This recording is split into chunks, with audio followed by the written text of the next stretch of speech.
This is the Gold Channel of All India Radio. In the program Spotlight, we now bring you a discussion on Delhi election results. The participants are Professor Himanshu Roy, political thinker, and Shishir Sinha, journalist.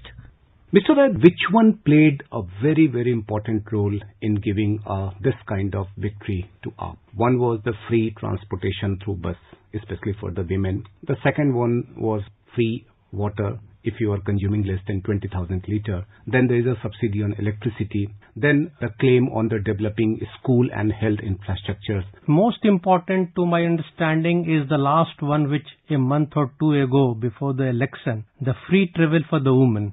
Because women, of course, were the largest beneficiary of it, as they do the household chores, etc., and for all kinds of local travel in the buses. So saving 10 rupees or 20 rupees, particularly for the lower classes of the society, that's quite a good amount for them. Then saving the money and the hassles in depositing the electricity bills, maybe 100 rupees or 150 rupees or 200 rupees. And then, of course, water. So these hassles-free for the last 4.5 years, and then in the last 2-3 months, the bus free travel for the women. This was the major draw for the AAP.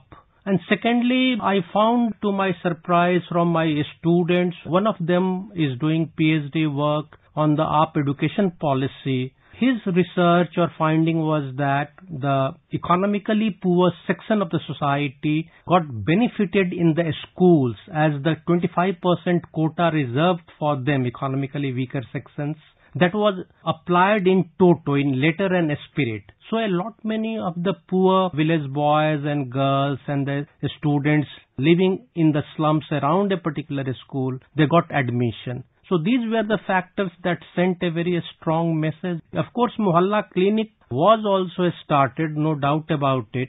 But Mohalla Clinic in every locality was not so strongly a message that sent as the others, particularly this free bus travel, and that too for the women. In fact, the percentage of women voters were higher than the men was another important factor. And now coming to the education thing, as mentioned about the economically weaker section, AAP has always claimed that they have improved the government schools in Delhi, and there were allegations that situation is not that good, which AAP is claiming. Since your student is involved in the research activity on this issue, is there any finding on the improvement in the government schools as well? Partly. The number of schools that was promised to be increased, definitely that was not there. The number of colleges that were to be increased, if you remember the last manifesto, that were not there. So on that count, in terms of expanding the infrastructure, the building infrastructure, etc., the faculty, those were definitely not there. But yes, the AAP government streamlined the functioning of the schools in particular in terms of, say, teachers and parents meeting for the students. That gave a strategic boost in terms of electoral benefit. And it was a noble concept that when the people in lower income group, they are going for PTM just like in the private schools or the missionary schools. Yes, so that was a matter of pride for the lower class people, the poor chaps, the parents in particular who are not educated, that they are also going to schools for the PTM. That was one. Then the second was some degree of renovation. Partly the credit didn't go to the central government like Swachhta Abhiyan under the impression or funding that the loo in the girls' schools, toilets were constructed, etc., boundary walls were constructed. That was there. So renovation, yes, PTM, yes, but no new schools, no new colleges, no further or recruitment. So in terms of the pressure on the school teachers in particular was very heavy, and they were not satisfied with the functioning of the AAP government because they were a harassed lot. Unless you expand the recruitment of the faculty, so fresh recruitment, new recruitment, not much. Now coming to the basic question, do you think that the freebies is getting more weight on the development activity? Although AAP says that they have got vote on the basis of their work, but there is also a feeling that these kind of freebies like free transportation to the buses or free water or subsidy on electricity, they are giving much more kind of weightage in the voting decision rather than a development thing. So which one, freebie or development, which one is more important now? It seems to me that freebie has become part of the development. If you look at slightly the electoral politics of independent India, you will find a lot many of the states or the political parties in their manifestos promise for freebies like subsidies to the farmers. You remember those electricity subsidies or the other kinds of subsidies, subsidized bank loans. So they were one kind of freebies. Now that has shifted to different forms. In Tamil Nadu, for example, free telephones or free TV. Even in Delhi, free scooty and all these things were promised. Promised, free scooty. So these are part of or considered as now new developmental model. There is no doubt about it. But ultimately, there are two ways to look at it. The production has gone so high that the governments can deliver. This can be one model of economy. Or the second perspective is that ultimately the money has to be, expenses has to be borne by the citizens. So the government is taking from one hand from the citizens through heavy taxation and spending a part of it as a freebies to keep them happy, at least during the election time. So this is the second way of looking at these electoral politics. So do you expect that this will continue? Because there is always a question that electricity subsidy is only applicable till March 31st, 2020, or about this women traveling in the buses free of cost. That will not continue for long. So what is your view? In Tamil Nadu, that has been going on. In Chhattisgarh, that has been going on. So in Delhi, if a part of a budget can be spent on this kind of freebies, the government, particularly a government of Kejriwal, will be happy to do it. And they can generate an additional revenue by selling liquor at a higher price. Now coming to the voting share, do you think that the entire vote of Congress has gone in favor of AAP? Definitely. Otherwise, the chances of number of seats of BJP would have been much more. But it seems to me that Congress has almost surrendered. Out of 67, if I am right, 63, they have a security deposit in the different constituencies. And something that the opposition, which should be very strong for democracy. So in second term, even, the opposition won't be so strong vis-a-vis Kejriwal government. But definitely 53%, third time in the history of independent India. One in Bengal it had happened when Jyoti Babu was the chief minister.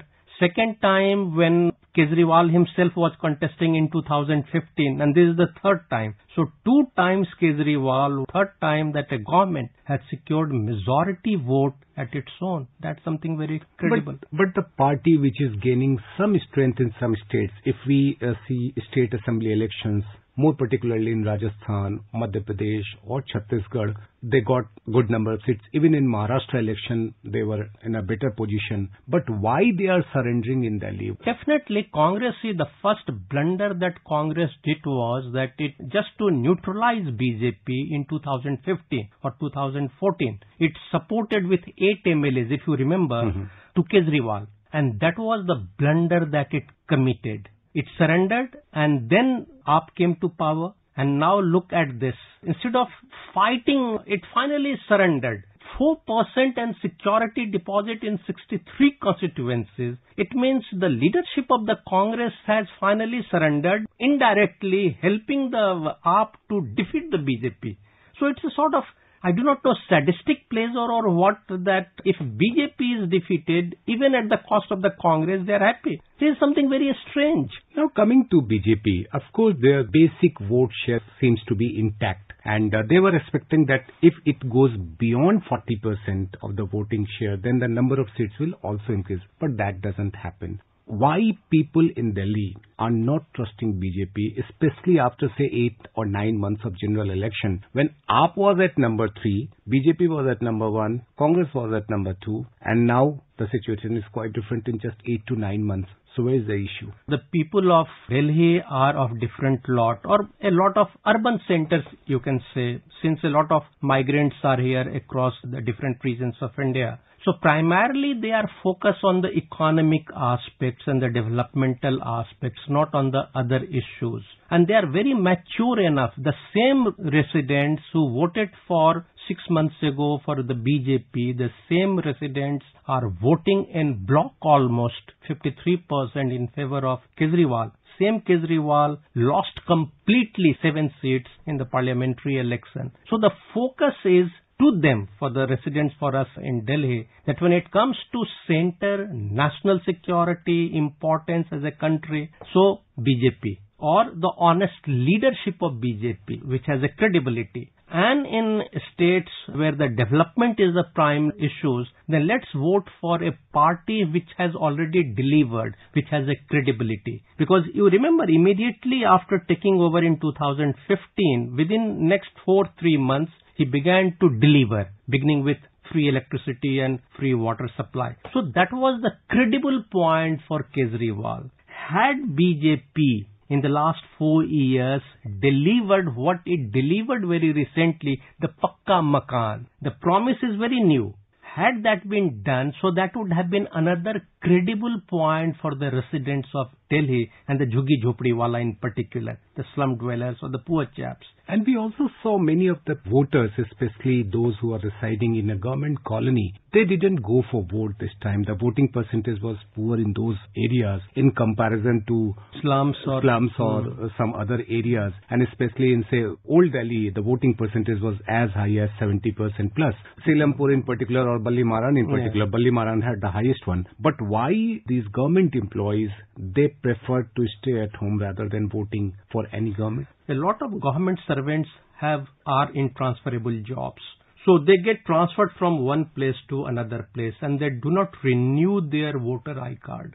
This is one problem in the Lutyens Bungalow zone where the government servants are there, that despite being politically aware, they are not able to go and vote. Whereas they should be ideally renewing their voters' ID card, which they do not do. We still have a number of central government employees. If you talk about R.K. Puram, if you talk about Sarojini Nagar, Nauroji Nagar, Netaji Nagar, these all are the hardcore government employees colony. But even there, the voting percentage was low. It's very difficult to understand. Not much of a difference, because normally we had this time, the average was, of course, localities to localities and constituencies to constituency. But average was around 4% or 5% lower than 2015. Yes, 2 to 3% in Lutyens Bungalow zone government servant quarters was lower than the average. So not very substantive difference in terms of voting percentage, but definitely yes, lower than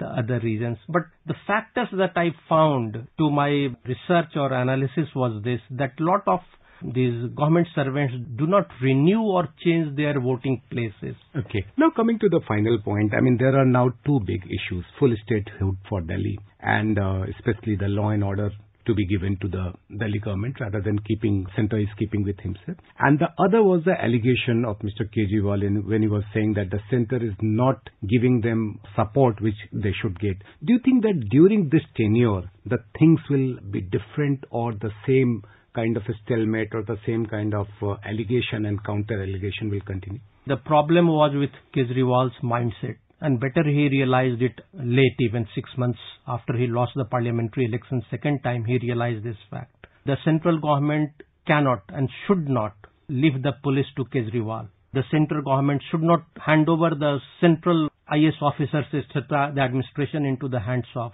Means what the Union Territory Act says, that must be followed in letter and spirit, because this was devised and formulated after a lot of research and considerations. So I don't think that Delhi, despite being Union Territory and the demand of Kejriwal, should remain Union Territory, should not be given a statehood with all these appendage powers. Thank you very much. Thanks. You were listening to a discussion on Delhi election results. The participants were Professor Himanshu Roy, political thinker, and Shishir Sinha, journalist. This program was produced and presented by the News Services Division of All India Radio. This program is also available on our website, newsonair.com. You can also follow us on the News on AIR app for updates. You may email your opinion about this program at airnsdtalks@gmail.com.